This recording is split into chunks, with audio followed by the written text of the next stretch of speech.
अब से थोड़ी देर पहले बीजेपी ने कर्नाटक विधानसभा चुनाव के लिए अपने 189 उम्मीदवारों की लिस्ट जारी कर दी। इससे पहले अहम बैठक के लिए गृह मंत्री अमित शाह दिल्ली में पार्टी अध्यक्ष जेपी नड्डा के आवास पर भी पहुंचे थे, जहां पर अरुण सिंह, धर्मेंद्र प्रधान, मनसुख मांडविया, बीएल संतोष भी नड्डा के आवास पर मौजूद थे।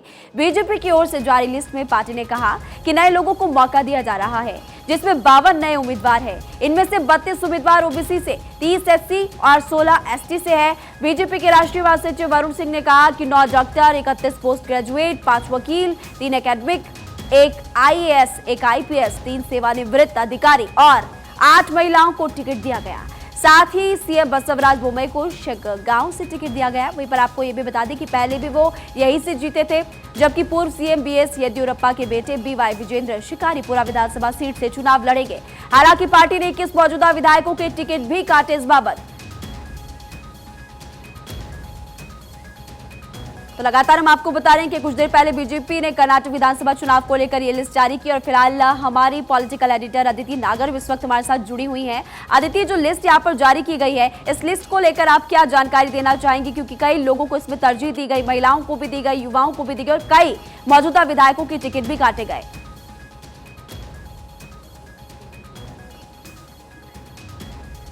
हमारे संवाददाता आनंद भी इस वक्त हमारे साथ जुड़े हुए हैं। आनंद, लंबे इंतजार के बाद, लंबे पशुपेश की स्थिति के बाद अब जाकर बीजेपी की लिस्ट जारी की गई है, जिसमें कि कई नए लोगों को भी शामिल किया गया, साथ ही कई मौजूदा जो विधायक थे उनके टिकट भी काटे गए। जी बिल्कुल, आपने सही कहा। लगातार बीजेपी इसको लेके एक के बाद एक कदम चल रही थी। अगर बात करें बीजेपी अध्यक्ष जगत प्रकाश नड्डा के, थोड़ी देर पहले खुद ही देश के गृह मंत्री अमित शाह से लेकर तमाम कोशिशें की गई कि किसी भी तरीके से इस लिस्ट को आनंद आपके पास लौटेंगे, क्योंकि इस वक्त पॉलिटिकल एडिटर अदिति नागर भी हमारे साथ जुड़ी हुई है। अदिति, आपके पास आना चाहूंगी। 52 नए उम्मीदवार, जिनमें से 32 उम्मीदवार ओबीसी से, 30 एससी, 16 एसटी के। इसके अलावा महिलाओं को भी इसमें जगह दी गई, वकील और आईएएस आईपीएस भी। ये जो असमंजस की स्थिति थी पार्टी के अंदर, इसमें 21 सिटिंग एमएलए को जो ड्रॉप किया गया है, क्योंकि 189 में से 21 ऐसे एमएलए थे जो सिटिंग थे, उनको ड्रॉप किया गया है। और आप अच्छे समझ सकती हैं कि जब सिटिंग एमएलए की टिकट काटी जाती है तो वहां विरोध पैदा होता है पार्टी के अंदर, और उनको बैलेंस आउट करना। उसके अलावा जो एक पूरा किस तरीके से सामाजिक उसको बैलेंस करना कि 8 महिला कैंडिडेट हैं, 5 इसमें एडवोकेट हैं। आप देखें कि जो नरेंद्र मोदी का ये तरीका है कि पूरे समाज को, सबका साथ सबका विकास, इंटेलेक्चुअल्स को, आपने देखा होगा ये पैटर्न कि अपने कैबिनेट में भी वो ब्यूरोक्रेसी को जगह देने लगे थे परफॉर्मेंस के चलते। तो यहाँ पर 9 डॉक्टर्स हैं। अब आप देखिए, जब फ्रेश चेहरे जमीन पर आते हैं, जब पढ़े लिखे चेहरे आते हैं, डॉक्टर, इंजीनियर आते हैं, तो जनता भी सोचती है कि ये हमारे हित का काम करेंगे, बेहतरी का काम करेंगे, विकास का काम करेंगे।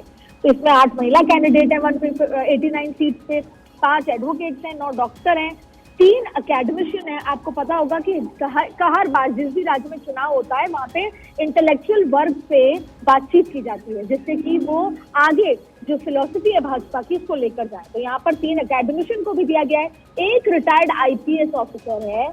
और आप देखें, जब सरकार आएगी और ये लोग जीत कर आते हैं तो जाहिर तौर पर ये कैबिनेट का चेहरा भी बनेंगे। 3 रिटायर्ड गवर्नमेंट ऑफिसर्स हैं, 8 सोशल एक्टिविस्ट भी हैं जिन्होंने सड़कों पर जनता के लिए संघर्ष किया है। तो किस तरीके से यहाँ पर जब टिकट वितरण हुआ तो कितनी बेहतरी से कि एंटी इनकम्बेंसी भी ना हो, युवाओं को भी हो, फ्रेशनेस भी हो। और यही जब आपके पास आपकी ऑलरेडी सरकार होती है तो जो एंटी इनकम्बेंसी के डर को कैसे खत्म किया है, ये बखूबी यहाँ पर दिखाए। फिर आपने कैसे जाति समीकरण साधे हैं। 52 तो न्यू कंटेस्टेंट्स हैं, 32 ओएनसी हैं, 30 एससी हैं और 16 एसटी हैं इस लिस्ट में। तो ये भी आपने बखूबी किया हुआ है। तो ऐसे में यहाँ पर जो लगातार खींचतान चल रही थी वो 21 सिटिंग एमएलए को लेकर थी, जिनको हटाया गया है, उनको बताया गया है कि आपको संगठन में इस्तेमाल किया जाएगा और आप चेहरे होंगे, आपको रिटायर नहीं किया जाएगा। लेकिन फिर भी ये नोटिस वहाँ के जो धर्मेंद्र प्रधान से लेकर तमाम लोगों को कहा गया है कि गतिविधियों पर भी नोटिस करना है। लेकिन अब कुछ बचे हुए नाम है जिनकी भी जल्द लिस्ट आ जाएगी और उसके बाद पूरी कारपेट बॉम्बिंग, चुनाव प्रणाली, प्रचार, तमाम चीजें वहां पर पहुंच जाएंगी। योगी आदित्यनाथ एक बड़ा चेहरा होने वाले हैं। जी अदिति, अब 4 प्रचारकों की लिस्ट भी जल्द ही जारी होने वाली। ठीक है, बहुत बहुत शुक्रिया अदिति जानकारी देने के लिए। और आनंद भी लगातार हमारे साथ जुड़े हुए। आनंद, आप उस वक्त कोई महत्वपूर्ण जानकारी दे रहे थे, आप अपनी बात पूरी कीजिए।